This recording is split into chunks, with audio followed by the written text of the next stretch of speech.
Hello everyone. In this video, I will show you where the WPS button is on T-Mobile Home Internet.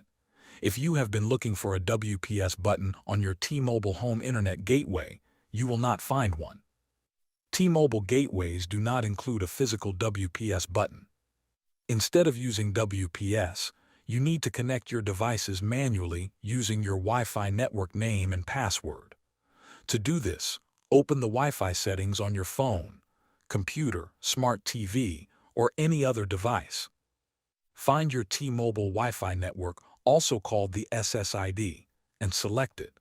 Then enter the Wi-Fi password. Both the network name and password are printed on the sticker located on the bottom or back of your gateway. If you cannot access the sticker or you have changed your Wi-Fi settings, you can also use the T-Mobile Internet app.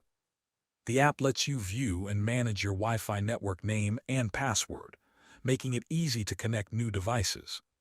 If you are trying to connect an older device that specifically requires a WPS button, such as some printers or other legacy devices, the T-Mobile gateway will not support that connection directly. In that situation, the only way to use WPS is if you have a compatible third-party router connected to your T-Mobile gateway. You would then use the WPS button on that router instead of the gateway itself.